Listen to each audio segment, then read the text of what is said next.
देश में मॉनसून की पहली बूंद केरल के मालाबार कोस्ट पर पड़ती है।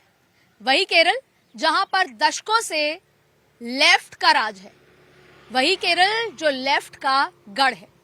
कांग्रेस के लिए उम्मीद है तो भारतीय जनता पार्टी और आरएस के लिए संघर्ष की जमीन। आज हम पॉलिटिकल कॉरिडोर में सबसे पहले दक्षिण के 5 राज्यों में केरल पर चर्चा करेंगे।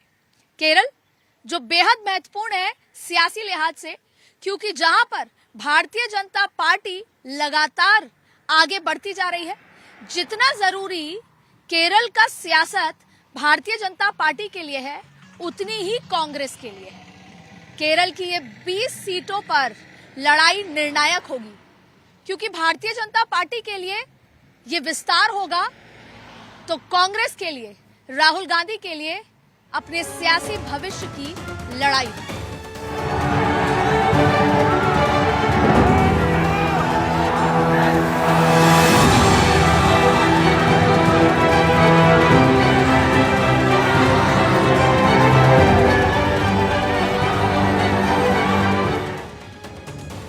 वैसे तो केरल की पहचान कई वजहों से है, लेकिन उसमें सबसे खास है यहाँ कतार में खड़े नारियल के पेड़। इन्हीं नारियल के पेड़ के बीच से मटमैली नदियों का पानी गुजरता है, जिसे मछुआरों की नाव 2 हिस्सों में बांटती है। केरल की राजनीति भी कुछ ऐसी ही है।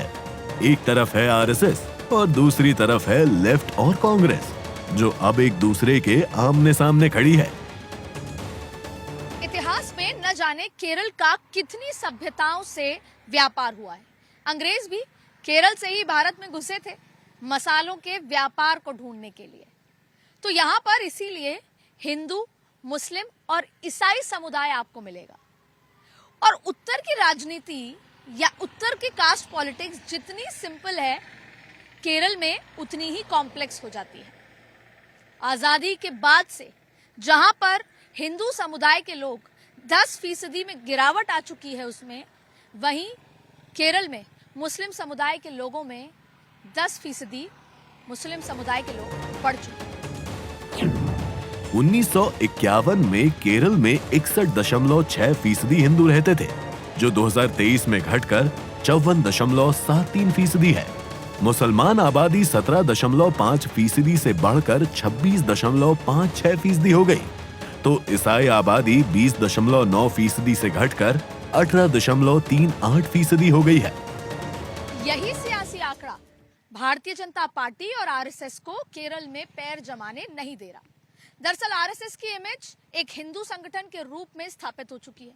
ये बात अलग है कि वो हिंदू संगठन की तरह है तो इसका मतलब वो मुस्लिम विरोधी या ईसाई विरोधी है, लेकिन एक इमेज, एक आइडेंटिटी क्राइसिस के चलते भारतीय जनता पार्टी केरल में एक बड़े तबके को वोट बैंक की तरह अपनी तरफ नहीं खींच पा रहे। लेकिन अब भारतीय जनता पार्टी ने अपनी स्ट्रैटेजी में बदलाव किया। इस बार के चुनाव में पिछले लंबे समय से होमवर्क चला, और होमवर्क ये था कि ईसाई समाज में आरएसएस और भारतीय जनता पार्टी के संगठन के लोगों ने मेल मिलाप बढ़ाया, उनके साथ क्रिसमस मनाया। यहां तक कि प्रधानमंत्री नरेंद्र मोदी ने भी क्रिसमस मनाया। साथ में इस बार पहली बार मुस्लिम समुदाय के व्यक्ति को टिकट भी दिया गया।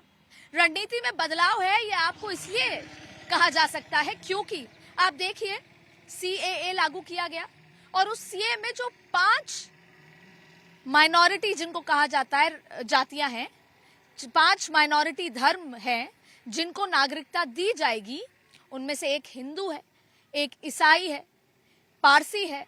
तो ये तमाम में एक ईसाई है, जबकि बहुत सारे ईसाई देश हैं जो उनको नागरिकता दे सकते हैं। लेकिन भारत ने तय किया है कि 5 ऐसे धर्मों को हम सीए के माध्यम से, जो बांग्लादेश, पाकिस्तान, अफगानिस्तान से आए हैं, उनको मान्यता दी जाएगी, नागरिकता दी जाएगी, जिसमें एक ईसाई शामिल।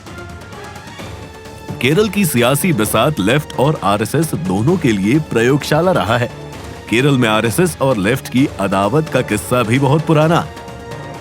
आजादी के पहले से ही लेफ्ट और आरएसएस के बीच में संघर्ष जारी था। 1940 में आरएसएस ने लेफ्ट में एंट्री की, लेकिन 20वीं सदी यानी अंग्रेजों के जमाने पे लेफ्ट ने केरल में अपनी जड़ें मजबूत कर ली थी। कहा जाता है कि कर्नाटक के हिंदू व्यापारी राइट विंग की तरफ थे, तो केरल के व्यापारी लेफ्ट की विचारधारा के साथ थे। 1948 में आरएसएस के सर संघ चालक की रैली पर कुन्नूर पर हमला हुआ। वहीं आपातकाल खत्म होने के बाद 1970 के दौर में लेफ्ट ने केरल में खुद को मजबूत किया। ये वही दौर था जब बीड़ी वर्कर्स को लेकर लेफ्ट और आरएसएस में संघर्ष बढ़ा।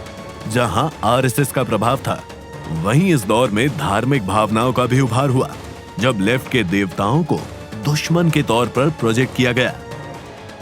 एक तरफ केरल में राजनीतिक हिंसा का इतिहास है, तो वहीं केरल देश का ऐसा राज्य है जहां की साक्षरता दर सबसे अधिक है। लेकिन बंगाल की तरह ही केरल की राजनीति में भी हिंसा के आंकड़े डराने वाले हैं।